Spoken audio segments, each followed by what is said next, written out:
Hello and welcome to Unleashed, the show that explores how to thrive as an independent professional. Unleashed is produced by Umbrex. You can visit us at umbrex.com, U-M-B-R-E-X. I'm your host, Will Bachman, and I'm here today with John Livesay, who is the pitch whisperer. He's a sales keynote speaker. John, welcome to the show. Thanks, Will. Great to be with you. Okay, so what does a pitch whisperer whisper? Talk to me about your title.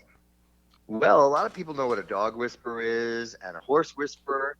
And similarly, I calm people down when it's time for them to pitch anything, including themselves for a job interview or pitch to sell something, whether it's a product or a service.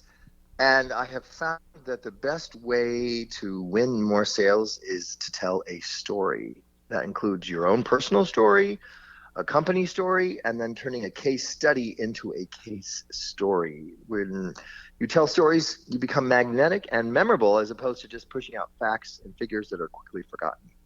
All right. So tell me a story. Let's start with a story. What's a story about how you got into this, or Yeah, sure. someone that you've helped? Let's go with the story. I was hired by Anthem Insurance to be their sales keynote speaker, and they said, after your talk, we're going to have an improvisation session, and people from the audience will shout out objections, and people on stage will role play being a doctor, and some people from Anthem. And I said, well, why don't I stay for that improvisation session and whisper in people's ear in case they get stuck? Something I mentioned in the sales keynote. And they said, oh, we love that idea. And then people said, gosh, I wish you could be in my ear where I'm actually in the field. And I told that story to Inc. magazine, and they said, oh my gosh, you're like a pitch whisperer. And so that's where that title came from.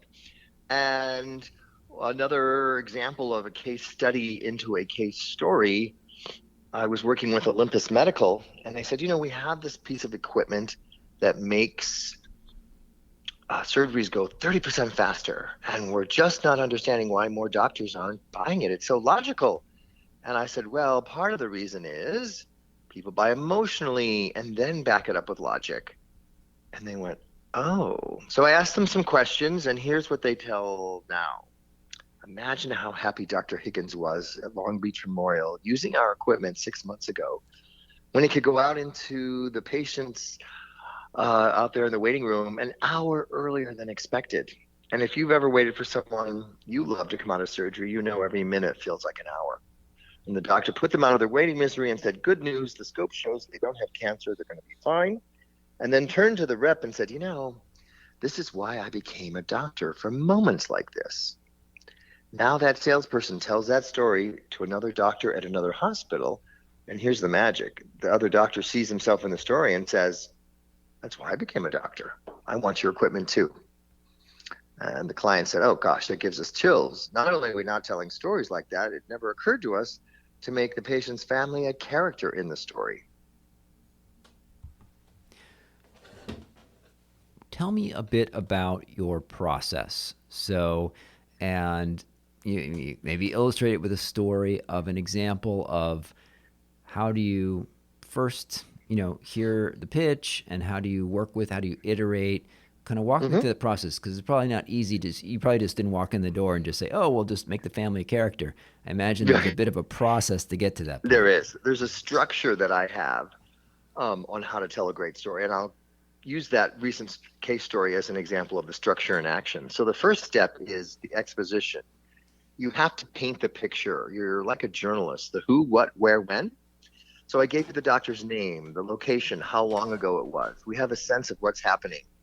And then the second step is the problem. And here's where the stakes have to be somewhat high for you to care about what's happening in the story. In this case, I thought, well, if the surgery gets done an hour earlier than expected, who's impacted by that? Well, I guess the doctor makes more money, and so does the hospital. But who else? And I keep digging and digging until I find somebody that has an emotional tie to that benefit or that problem of waiting and waiting. And that's where I came up with the patient's family is really suffering every minute waiting for their loved one. And you'll notice the technique I used by pulling you into the story of saying, you've ever had to wait. And even if you haven't, you probably know somebody who has, or you can imagine how that would be painful to be waiting, wondering if someone was going to be okay.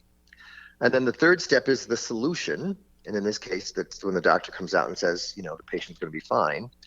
But the magic really happens in the fourth step, which is the resolution. What is life like after that solution has been provided? And in this case, it's the dialogue told in present tense that the doctor says to the sales rep of, this is why I became a doctor, for moments like this. And that's what allows other doctors who hear that story to see themselves in the story and want to go on the journey and want that equipment. Give me a few other examples of like sort of the before and after pitch after you kind of intervened. Yeah, sure. I was working with an architecture firm, and they said, we've been called in we're in the final three of pitching to win an airport renovation, and whoever wins it's going to get $1 billion contract for the next 6 years. And we've got some beautiful pictures of other jobs we've done, and we have an idea that we're going to just show them this design. And as I looked at those before and after pictures, I said, these are quite dramatic, but you don't have a story to bring them to life. And they went, oh. So we used that same 4-step process, and we took a case study that before pictures and turned it into this case story, which was 4 years ago. JetBlue hired us at JFK to renovate that airport. It took about 3 years, and during that process, we had to rip off all the tiles in the middle of the night from 9 at night till 9 in the morning. And we had all of our vendors on call in case something went wrong. And sure enough, at 2 in the morning, a fuse blew, and we had the vendor there. They fixed it. And then the last tile went down at 8:59 in the morning, and all the stores opened on time. And now 4 years later, their sales are up 25% because we designed a place that pulls more people into the shopping experience and causes them to spend more money. And so when the other airport decision makers heard that story, they saw themselves in it and said, oh my gosh, these people use critical thinking. But instead of saying you use critical thinking to anticipate problems, we showed it in the story by having the vendors on call. And the other airport was really excited to hear about the measurable increase in sales from that huge investment they have to make to renovate the airport.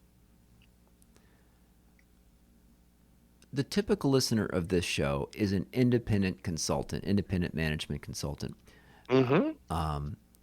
What would some of your tips be for those of us who are independent consultants pitching our services to a potential client? So listen, I'm in your shoes. I, as an independent sales keynote speaker, have to pitch myself all day long. Yeah. And so I think the first thing you need to do is sell yourself. People buy energy. I've had people interview me and 2 other speakers, and my speaking agent will say, congrats, they picked you, they liked your energy. And I thought, it really, money is energy in action. And so what I'm selling is not just giving the sales audience new tools to close more sales, but how they're going to feel. And the same thing is true in that example I just gave with the airport architect. They want to like you if they're going to work with you for the next 5 or 6 years. So one of the things that makes people feel connected to you is if you share your own story of origin of how you got into this business, being a management consultant, why you love it. That's how people connect. And then you can ask your potential client, what's their story of origin? And you're asking someone something personal. It's a much better way to connect rapport than just how's the weather? Oh, I know what it's like to live in your city, that kind of thing.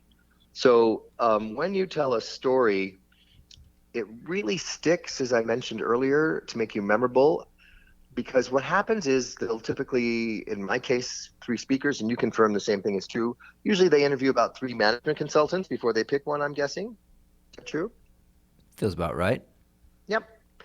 And so whoever told the best story is the one that is memorable, because they have a meeting after the meeting with after they've heard all the pitches. And they're like, well, what do you think? Well, all those people we interviewed sound the same. I guess we should go with the cheapest. You've been seen as a commodity because you all just talked about pushing out facts and figures about how you increase sales by a certain percentage or whatever your typical stats are. But if you told a story and they see themselves in that story, they can remember it and repeat it for that meeting after the meeting. And sometimes the decision makers don't even hear your pitch, but if you've got somebody that heard your story and they can remember it, they become your brand ambassador. And they said, I think we should hire Will. Let me tell you the story he told about what he did for another client of ours. And it sounds like he knows exactly what we need, because my whole premise is when you describe the problem in such detail, they feel like you have their solution too. All right. Well, let's try something. Let's try an experiment. Um, Okay. I'll put myself out there here. Um, let's say that you are coaching me, and Uh-huh. so you can be the client, right? And Right. ask me tell me about Umbrex, whatever. I'll tell you my standard how I talk about it, and Okay. then you can critique it mercilessly and break it Okay. down, and maybe give me some tips on how to reframe the story that we tell. Sure. Should we do it in the form of an elevator pitch or actually a pitch that you're giving to a Uh, client who has brought you in to pitch against competitors? No, it's like more typically, I don't do a lot of elevator meetings. A more typical thing is I'm on, someone either found us online or more often recommended to us by someone that they Okay. know. They've heard about it. So Got it. I'm on a Zoom meeting with someone, right? Or a Yep. phone call, but probably a Zoom these days. Yep. And they're considering us. They haven't worked with us before, and I Right. get on, and they have a live need, right? Yep. Potentially. Okay. So they're So let's looking for a approve, in consultant. terms of we're past the rapport building stage. You've done some needs analysis. You've asked some questions. And now they say, okay, tell me about another client you've helped that's in our industry or somebody like us. And that's typically where you either talk about a testimonial or a case study. Yes. Yeah, they might ask about. Usually before they jump to that, they'll just say like, "Tell us about Umbrex," right? Like, Okay. Fair enough. yeah. All right. So you can So ask let's me hear that. what you're currently saying. Yeah. Yep. Tell me about Umbrix. I know you're a management consultant, but what makes you unique? Well, thanks for asking.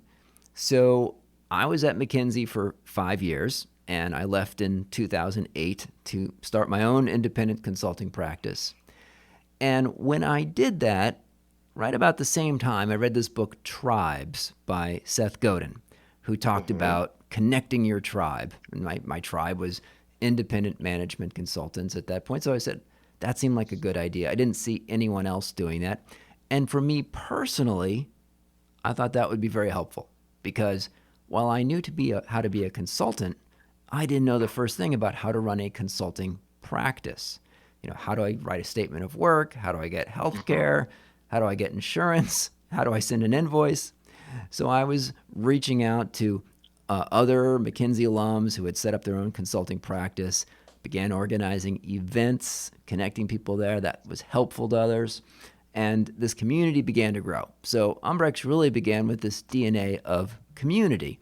The business model came later, where clients began hearing that I was organizing this community of independent consultants, asking me for helping find the right person for a project, and so I kind of just did it on the side for a number of years until 2015. We finally launched it with an actual name.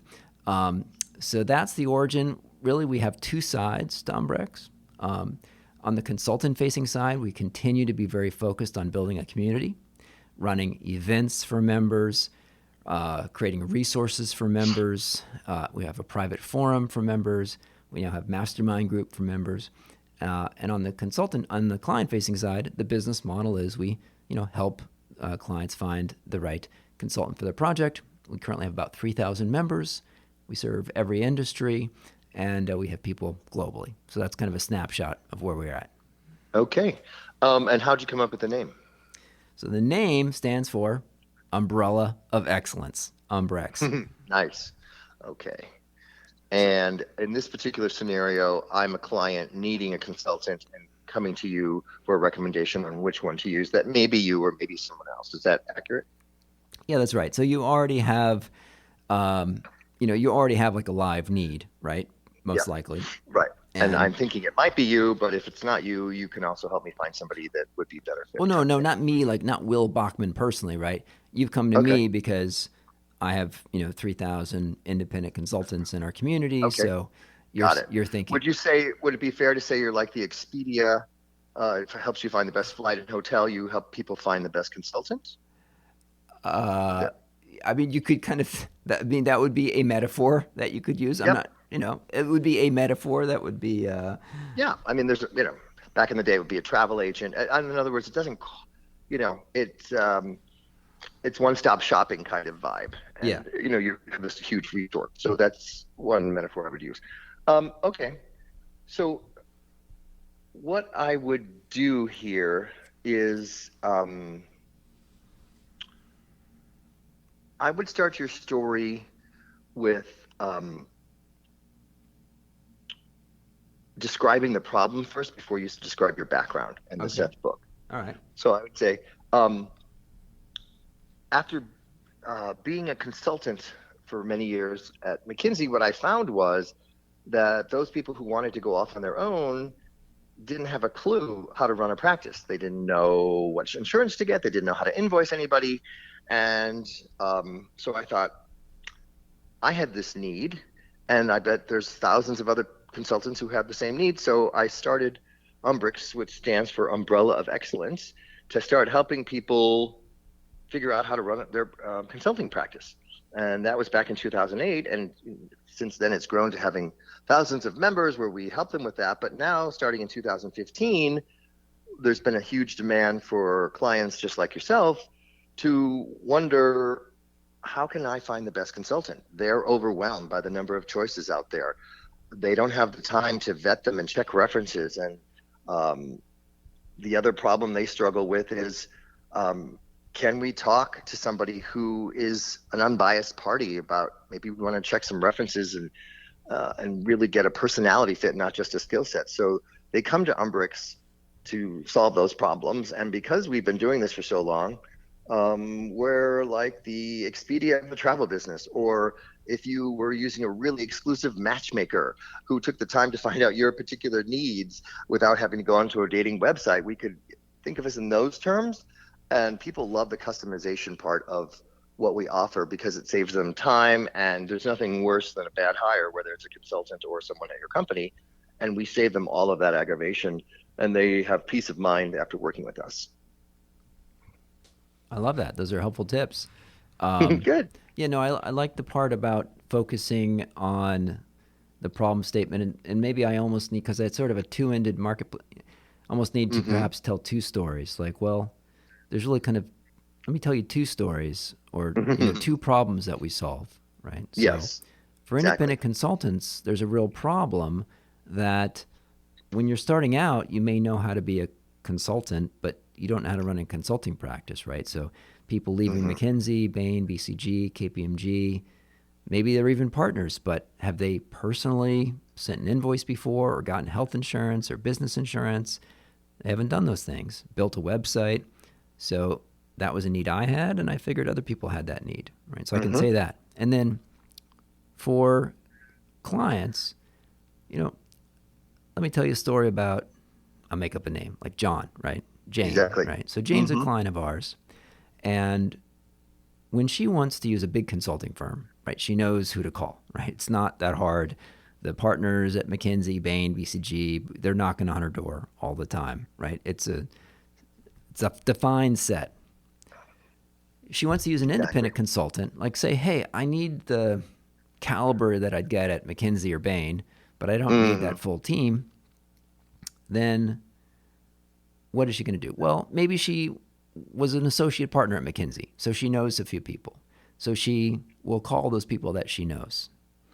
But once she's exhausted her personal network, how do you then find the person, right? So that Right. is, you want to get that caliber. So there's a bit of a matching, a bit of a search problem Yep. there. And that's what And we what solve. you're also doing is you're putting an objection into the story. Like, oh, I think I could do this on my own. And like, yeah, a lot of people try and then they burn out and then they still don't have the results they Well, want. and you should. You should. Your first choice should be to do it on Yes. your own and to talk to people that you know in your network. I mean, if you know someone personally, by all Yep. means, like, talk to that person. But if you just sort of post it randomly, or you're not necessarily going to, have worked with that person before, and you'd like to have someone who has a, kind of a better, broader sense of the market. Plus, even if you find one person, you don't know if they're the best, Right. in the universe. So, and maybe I even would try to craft it specifically, like give a specific example, like, oh, Jane is the SVP at, a large, whatever, health insurance company or a large Yes. manufacturing firm. And here's the kind of situation that she was in before we met, right? So she wanted to do this Exactly. project, but she had exhausted her network. And then, Right. so try to make it very personal is what you're saying. Exactly. And also, I want to stack those problems a little bit. So don't just settle for one problem you're solving. There's a phrase I teach people, which is once you've said the first problem is they've exhausted their own personal network, it's not working. They're so overwhelmed because this is taking way more time than they actually have to do this. Then you say, so that's one reason they're wanting to use us, to help save them time. And then this phrase, as if that's not bad enough, Ah, they're really worried about making the wrong choice. And then you see how I did that.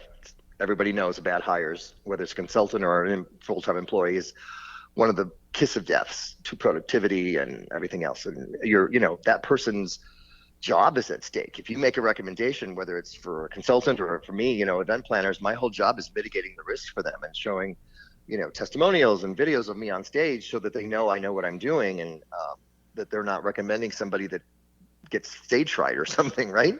So the same thing with the bad hire. So if you paint that, it's a little more emotional drama to the story, that you're tapping into what keeps them up at night.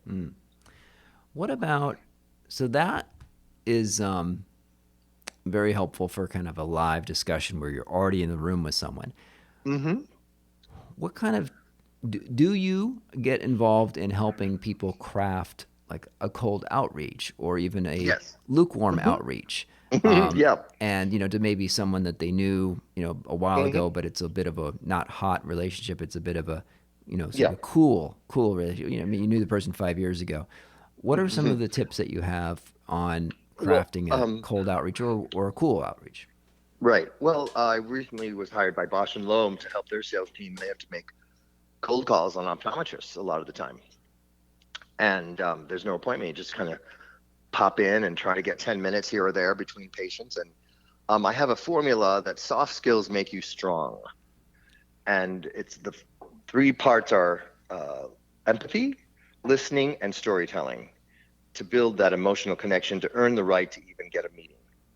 And so some of it is just being empathetic to that front office manager who is like an air traffic controller, trying to control that doctor's schedule and keep them on time, and acknowledging how much work that is for them, and that um, you can tell a story of another office manager, for example, whoever the gatekeeper is, that was equally frustrated, and you made them look like a hero to the doctor or whoever the boss is, by X, Y, and Z. So sometimes it's using those techniques to earn the right to get in the door and not just be seen as an annoying pest, but instead start to be seen as a welcome guest. And what about like cold outreach by email? So most of our listeners are probably not walking into a physical office. What are your Right. tips on sort of cold Yep. email tips to actually? Make sure that subject line is grabbing their attention and that it's about them and not about you. So if you can describe a pain point in the subject line, odds are more you're going to get a much better open rate than if you're just, hi, I'm here to need a management consultant. Yeah. What? Give me some examples of some great cold open lines, subject lines. Is this keeping you up at night? And whatever the pain point is. Um, you know, if you're like many other, and then insert whatever the industry is, doctors, you're struggling to find good help right now. I can help.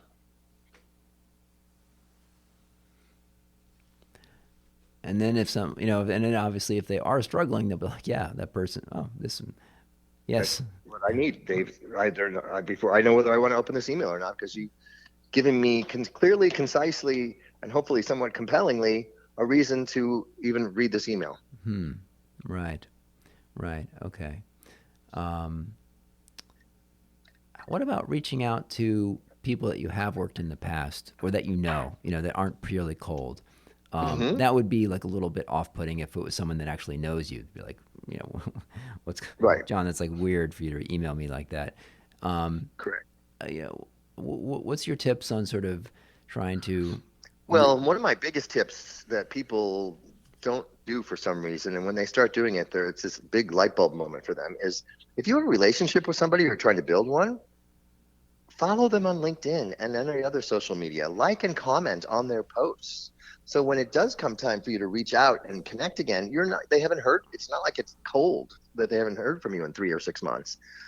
And they feel like you're staying connected to them. Oh my gosh, I saw you just got married. Congratulations on the latest stock price increase or the latest merger. You have something relevant and present that is showing them that you see them as a person. Mm-hmm, mm-hmm, mm-hmm. Give me a picture of your typical or an example engagement with a client. You sort of obviously gave us a few stories of Yes. what you came up with, but in terms of like the duration and the amount of in-person contact and the process, is it Sure. like a 2-day thing, or are you typically working intensely for 2 months, or just how do you engage with clients? Yeah. Well, typically, the first engagement is we need a sales keynote speaker to kick off our annual meeting or by whatever it is. And sometimes they want a 2-hour workshop after the keynote, or sometimes they just are looking for a great opening speaker to kick off the meeting and give them a new tool that they can start using right away, which in this case is storytelling. And then more often than not, they'll say, "Oh God, that was so great. We need to hire you to help us for an upcoming pitch," as the case of the example of the architecture firm with a airport pitch coming up when the stakes are very high and there's a lot of money involved. And that can involve a 2-day process where I'll fly to whatever city they're in and they've assembled the team and they're practicing who's going to say what's the order, what's the, making sure that the opening of the pitch is compelling and not something boring like, "Thank you for this opportunity. We're excited to be here." That's the biggest mistake I see everybody making. Go, first of all, it's cliche. Everyone says it. It's not memorable. And nobody cares that you're excited. It's not about you. Or the closing that they go, "Well, that's all we got. Any questions?" Oh my God, that's the worst close you could ever give to a pitch. So, and I'll work with them on what to say in the team slide and with those story of origins to bring that to life, and then the case stories. And, usually that's a 2-day process. I've had clients decide that they want to put their entire sales team of 200 people through the online course and get some group coaching that goes along with that. And then they've created a repository of stories that live on a map, and you can click on any story and use that story if you don't have a story like that for a particular client. And they've done that. It actually helps break down silos, which is an unexpected outcome, because they had 3 separate sales divisions that weren't cross-selling at all, and they'd get into one hospital with one product but not the other 2, and the reps never knew how to even make an introduction, and now they have a short little story that allows them to make intros. That's amazing. I'd love to get into a little bit those things you were talking about in terms of the pitch, some of the specifics. You said like the normal open is terrible. Oh, we're happy to be here. Well, of course you are. You're trying to sell. What's a great open? Well, the one that we did for the architecture firm that won the airport was, "Your CEO has tasked you from getting this airport ranked number 24 to number 1 in the next 5 years. We've assembled a custom team that knows how to do that because we've done that for another airport, and that's why we're here to help you achieve that goal your CEO has tasked you with." Okay. Boom. It's about them. You've done some research. You know what a big mountain they have to climb. You've insinuated that this team is not just some slap hazard where we just pick 5 people who are available to come talk to you today. No, you started to edify the team before anybody opens their mouth. Yeah. And what about a close? What's a killer close? You say, "Oh, any questions?" That's the end of it. That's our last page. That's all we got. And like a cartoon, right? This is the time when you start to tug at the heartstrings. When I was working with them on that airport presentation, one of them said, "I'm from Pittsburgh, and as someone who travels around the world and gets assigned to work on airports for 2 to 3 years at a time, winning this airport in my hometown would be a hometown game for me. This is not just another project for me. I would be so passionate to be able to make this airport in Pittsburgh something we would, for all the people who live here, something we'd be proud of when anybody landed in our city, to see how this city has evolved from just a steel town to becoming a tech hub. This is something you would have my full-time commitment on, that this would be a personal passion to get this job. Yeah, that's Guess nice. what? They got it. Oh, that's cool. And what about the team page? You say you got some tips there. I do. Normally, the team page is, first of all, they said, yeah, if we run out of time, we'll cut this slide. I went, whoa, whoa, whoa, that's the most important slide of the whole pitch. Especially when they said the criteria is likability, because they're going to pick the firm they like the most, because you could all do the work or you wouldn't be in the final three. Well, we just usually get up there and say, my name is Bob. I've been here 10 years. I do this. But okay. Bob, what made you become an architect? Oh, well, I played with Legos when I was 10, and now I have a son that's 10. I still play with Legos with him. I'm passionate about architecture. Fantastic. Sue, where were you before here? I was in the Israeli army. I'm like, okay, I bet you learned about focus and discipline. And since you've been assigned on this team, if they win, to be the one bringing this thing on time and under budget, you have the perfect background. Those little short stories of origin make people feel like, oh, I get them. I want to work with them. I know something about them. Yeah. Yeah, no, it's fun when you sometimes see some firm's website and they have the team on there, and then they'll be like something interesting. They'll be like the person's hobby or the person's like dog's name or something, right? That's it makes people feel a little bit more human and not just the standard, boring resume read kind of thing. Perfect. So, John, if listeners want to follow up, find your content, I think maybe you have a free chapter or something, and book you for a major keynote just out of the blue, where will you point them online? I've actually had people hear me on a podcast and buy the book and decide to have me as a speaker. So it's not so out of the blue. It's a great way for people to find speakers. If you take out your phone and text the word pitch with a P, P-I-T-C-H, to 66866, you can get the first chapter of my book, The Sale is in the Tail, which is a business fable about someone struggling in a sales slump, pushing out facts and learning how to tell stories to make their career take off. And if you can't remember my name, johnlivesay.com, or the name of the book, The Sale is in the Tail, just Google The Pitch Whisperer and all my content shows up there. That's genius. Now, I'm curious, technically, how did you set that thing up? That's pretty cool. How do you set it's a company called Join by Text. And it's much easier. People are much more willing to text a word and a number to opt in to get something versus asking people to go to the website and type in their name. Is that right? Mm-hmm. No kidding. So especially young people, like, oh, take out my phone. Okay. Text a number, and then you still have to put your email in, but you're putting it in and you're instantly getting something, texted to you. And it goes to their phone. Mm-hmm. Do you get the phone numbers from Join by Text? Do they pass them off? No, just the email. Mm-hmm. Just the email. So wait a minute. So Join by Text. So someone texts and they're going to text the number pitch to this number. Yeah. So if you're sending a text to somebody, you got to type in a number, and then for the message you put in the word pitch. Right. So then they're going to get a text back right to their phone saying, "Yep. Oh, thanks for asking about the free chapter of The Sale is in the Tail. Just put in your email and we'll send it right off." Oh, I see. So then they have to put in their email. I gotcha.